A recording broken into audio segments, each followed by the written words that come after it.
welcome back to my YouTube channel. My name is Prerna and I'm a first year MBBS student at Atal Bihari Vajpayee Institute of Medical Sciences, New Delhi.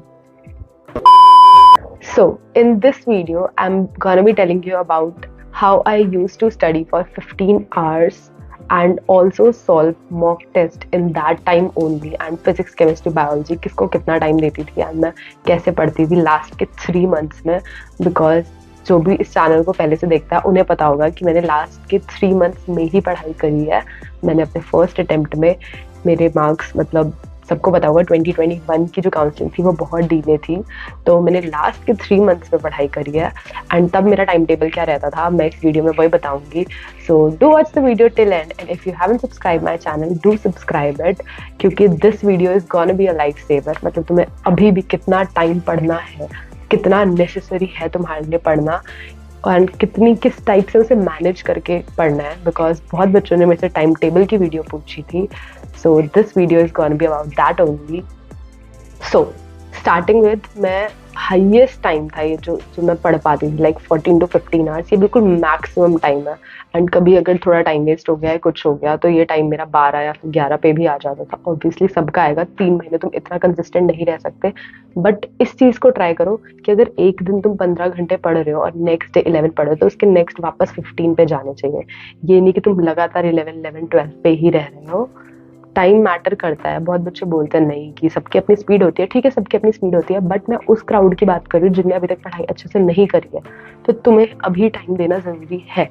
You need to give your 14 to 15 hours a day, क्योंकि ये last के 3 months है। अगर तुम अभी भी पढ़ लोगे तो तुम उस बच्चे को कंपटीशन दे सकते हो जो 11th और 12th से पढ़ाई कर रहा है, बिकॉज लास्ट के 3 मंथ्स बहुत ज़्यादा मैटर करते हैं। क्योंकि नीट सिर्फ एक रिविजन गेम है, सबको पता है। मैं कितनी बार बोलती हूँ कि it's just a revision game. तुम जितना अच्छे से रिवाइज करोगे ना तुम्हारा उतना अच्छा रहेगा। तो एंड टाइम पे जो शॉर्ट टर्म मेमोरी में जितना डाल सकते हो ना उतना डाल लो।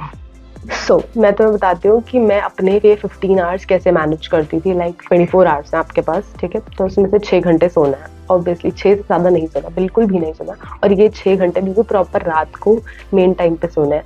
तुम ये नाइट आउल या फिर सुबह उठ के पढ़ने में ठंड है, बहुत आलस आता है, बहुत ज़्यादा आलस आता है, तो तुम ये कर सकते हो कि तुम 2 बजे सो, ठीक है, 2 बजे सो, ज़्यादा लेट भी नहीं होता, एंड 8 बजे उठ जाओ। तुम्हें सुबह उठने में भी मौत नहीं आएगी और रात को बहुत देर तक जगने में भी मौत नहीं आएगी, ठीक है। तो ये सबसे बेस्ट टाइम है। मैं भी यही करती थी, ना रात को ज़्यादा देर तक उठे और ना सुबह बहुत जल्दी उठे। ऐसे तुम्हें नींद भी नहीं आएगी क्योंकि तुम्हारा टाइम वेस्ट होता है। मैंने लिटरली देखा है कि मैंने खुद इतना स्ट्रगल किया है कि नहीं 5 बजे 6 बजे उठ जाते हैं एंड वहाँ उठ के कुछ नहीं होता, सिर्फ तुम ऐसे ऐसे करके सोओगे और तुम्हारा टाइम वेस्ट होगा और कुछ नहीं होगा। लाइक लिटरली घर वाले ही बोलते हैं कि नहीं सुबह उठ के पढ़ो, सुबह की पढ़ाई बहुत अच्छी होती है।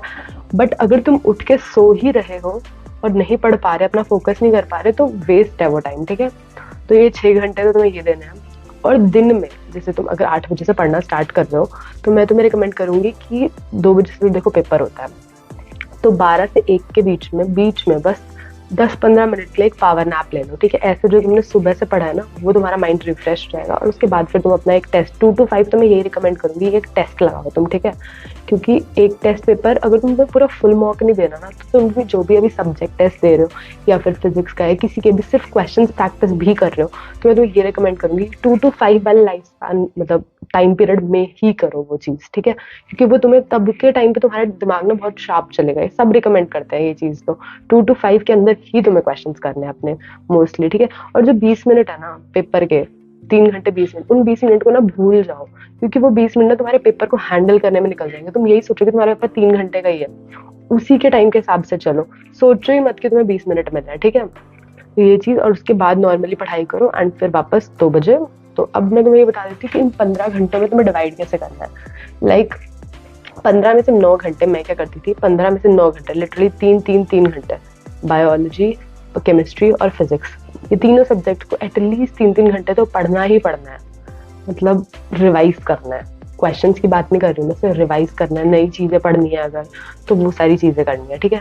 बचे हुए जो तुम्हारे 6 घंटे हैं, 5 घंटे या 4 घंटे हैं, तुम्हें 3 घंटे तो एटलीस्ट हर सब्जेक्ट को देने ही देना है, क्योंकि 9 तो एटलीस्ट है तुम्हारा। इतना तो तुम्हें एक दिन में पढ़ना ही पढ़ना है, इसके ऊपर ही जाएगा ये। अब बाकी टाइम तुम्हारे पास जितना है उस हिसाब से तुम पता क्या करो, ट्राई मतलब 3 महीने लास्ट के तुम्हें ये करना है कि तुम बायोलॉजी के भी एटलीस्ट 50 क्वेश्चन सॉल्व कर रहे हो, 100 सॉरी बायोलॉजी के लिए 100, ठीक है। फिजिक्स केमिस्ट्री के लिए 50-50 क्वेश्चन, तो तुम्हारे पर डे के 200 क्वेश्चन सॉल्व हो रहे हैं। जो क्वेश्चन नहीं सॉल्व हो रहे उन्हें मिस्टेक नोटबुक में उतारो, लिखो, अच्छे से करो, ठीक है।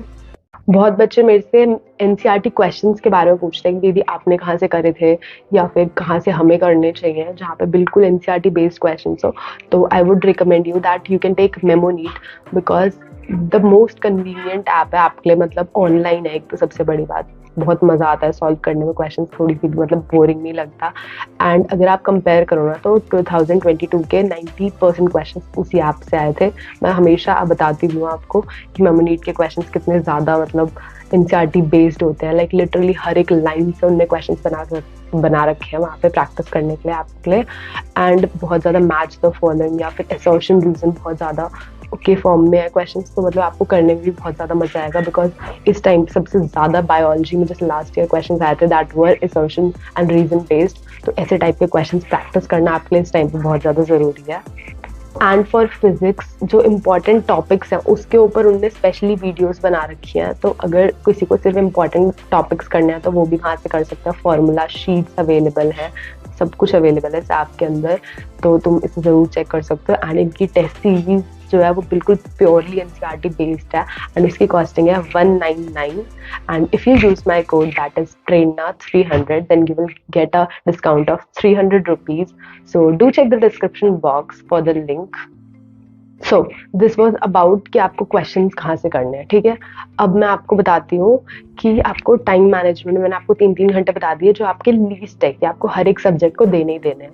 अब मैंने आपको पिछली वीडियो में बताया था कि फिजिक्स को ज़्यादा टाइम देना है, तो फिजिक्स को ज़्यादा टाइम कैसे देना है। जो बच्चे हुए 6 घंटे है ना, इसमें तुम ये ट्राई करो कि जो बायोलॉजी के क्वेश्चन है ना, अगर तुम 100 क्वेश्चन कर रहे हो तो तुम्हें अभी यहाँ पे ज़्यादा टाइम लगेगा, क्योंकि तुम्हें उन क्वेश्चंस को करने के बाद उनको एनालाइज भी करना है। तो एटलीस्ट तुम्हारा एनालाइज मिलाकर 2 घंटे तो लगेंगे रोज करने में, तो 2 घंटे यहाँ से निकाल दो, ठीक है। 6 में से अब तुम्हारे पास बचे 4 घंटे। 4 में से देखो ये बहुत ज़्यादा वो लगता है कि बायोलॉजी के क्वेश्चन रोज जल्दी नहीं हो पाते। ट्राई करो कि वैसे तुम्हें क्वेश्चन तो 30 मिनट के अंदर सॉल्व करने हैं बायोलॉजी के, उनको एनालाइज करने के अंदर से तुम्हें टाइम निकालना पड़ेगा, ठीक है। एंड फिजिक्स के क्वेश्चंस में लिटरली 2, 2.5, 3 घंटे लगते हैं सॉल्व करने में। और केमिस्ट्री बेचारी पिसती है, सब मानते हैं केमिस्ट्री बेचारी बीच में पिसती है। हम फिजिक्स केमिस्ट्री ही करते रह जाते हैं, मतलब फिजिक्स और बायोलॉजी ही करते रह जाते हैं और केमिस्ट्री रह जाती है। तो ऐसा नहीं करना है, केमिस्ट्री को टाइम देना है, बिकॉज वो भी बहुत अच्छे मार्क्स देती है अगर तुम उसको अच्छे से पढ़ो। मेरे साथ फर्स्ट अटेम्प्ट में यही गलती हुई थी कि मैंने केमिस्ट्री को बहुत टाइम नहीं दिया था। लिटरली मेरे पता है फर्स्ट अटेम्प्ट में मेरे केमिस्ट्री में 100 मार्क्स थे, मेरे फिजिक्स में पिछली बार भी बहुत अच्छे मार्क्स थे एंड बायोलॉजी में बहुत अच्छे मार्क्स थे। मेरा पिछली बार सिलेक्शन सिर्फ केमिस्ट्री की वजह से रह गया था, मेरे 100 मार्क्स थे लिटरली, तुम सोच सकते हो 100। तो फिजिक्स में आई गेस 140 समथिंग थे मेरे फर्स्ट अटेम्प्ट में भी। तो मतलब केमिस्ट्री डुबो देती है अगर तुम मुझसे टाइम ना दो तो मैं तो ये बोलूँगी कि फिजिक्स को भी टाइम दो, केमिस्ट्री को भी टाइम दो, बायोलॉजी को भी टाइम दो। टाइम यार तुम्हें सबको ही देना है, बट उन 6 घंटों में ना तुम्हें इतना अच्छे से चलना पड़ेगा ना कि तुम्हें 3 घंटे वाला मतलब तुम क्वेश्चन जितने कर रहे हो वो तुम्हें पेपर में तो 3 ही घंटे में करना है ना, तो 3 घंटे में करो और 3 घंटे में उसे एनालाइज करो, तो ऐसे तुम्हें पूरा पेपर भी सॉल्व हो जाएगा तुम्हारा।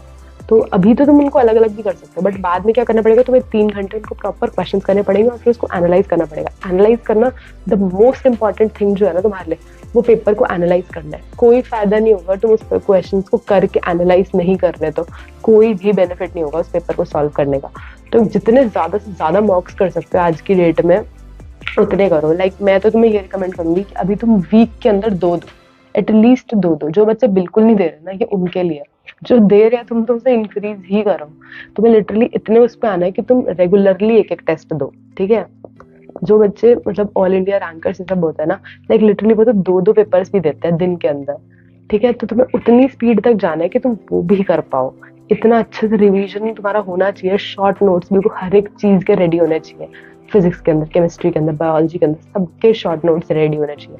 जो बच्चे बोलते हैं ना कि दीदी रिवाइज नहीं कर पा रहे हम, तो तुम अगर रिवाइज नहीं कर पा रहे ना, तो क्योंकि तुम्हारे पास शॉर्ट नोट्स नहीं है, तुम पूरे नोट्स को रिवाइज नहीं कर सकते। तुम्हें अगर तुम किसी चीज को नीट के लास्ट के 10 डेज में रिवाइज नहीं कर पा रहे ना, मार्क द स्टेटमेंट गाइस, अगर तुम लास्ट के 10 डेज में उन चीजों को रिवाइज नहीं कर पा रहे तो तुम्हें वो चीजें नहीं याद रह पाएंगी एग्जाम के अंदर।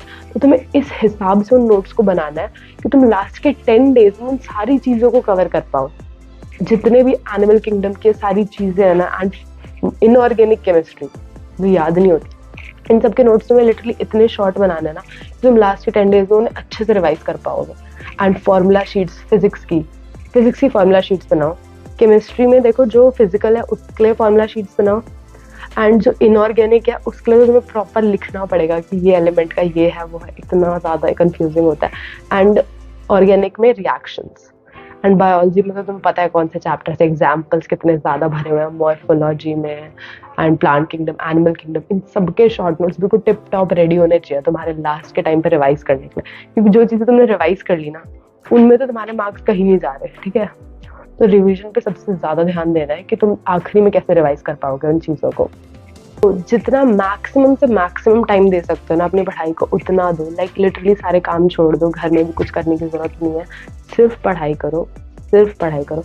15 घंटे भी तुम्हें लग रहा है कि निकल जाते हैं, बहुत बच्चे पता है क्या करते हैं, 2-3 घंटे बैठते हैं बट उस टाइम पे वो कुछ और सोच रहे होते हैं तो उनका टाइम वेस्ट होता है। ऐसा नहीं करना है। प्रोक्रेस्टिनेशन तो बिल्कुल होना नहीं चाहिए। लिटरली इस टाइम पे बहुत ज़्यादा होता है रिजल्ट का सोच के कि होगा नहीं होगा, अभी उसके बारे में मत सोचो। अगर तुम उसके बारे में अभी से सोचोगे ना तुम्हारे मार्क्स भी नहीं आ पाएंगे।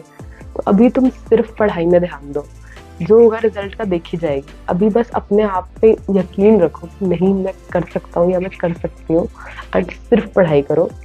एंड तुम्हारा 3 महीने बाद बहुत अच्छा रिजल्ट आएगा, एंड तुम्हें एटलीस्ट प्राउड होगा अपने ऊपर कि तुमने मेहनत करी। तुम्हें वो रिग्रेट नहीं होना चाहिए कि काश मैं और पढ़ लेता या मैं और पढ़ लेती। क्योंकि तुम्हें वो रिग्रेट नहीं है ना कि तुमने अपना बेस्ट दिया है, तो तुम्हें और कुछ नहीं चाहिए लाइफ में, ठीक है। तुम्हें वो रिग्रेट नहीं होना चाहिए कि तुमने अपना बेस्ट नहीं दिया। तो इसी के साथ thank you for watching this video. I hope this video helps you all. मैं ऐसी मोटिवेशन तुम्हारे लिए 3 महीने लाती रहूंगी, so do watch it guys. So thank you, bye bye.